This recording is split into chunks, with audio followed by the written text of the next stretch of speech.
tuan hantar satu kali awak satu kali customer ke exit. Tuan tengok sebelah sana, dia ada orang.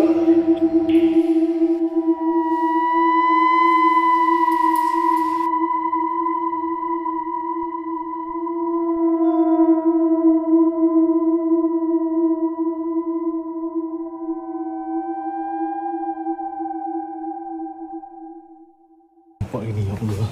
Alhamdulillah, ya Allah. Allah Akbar. Allah. Apalah nasib aku ni, ya Allah. Allah, ya Allah.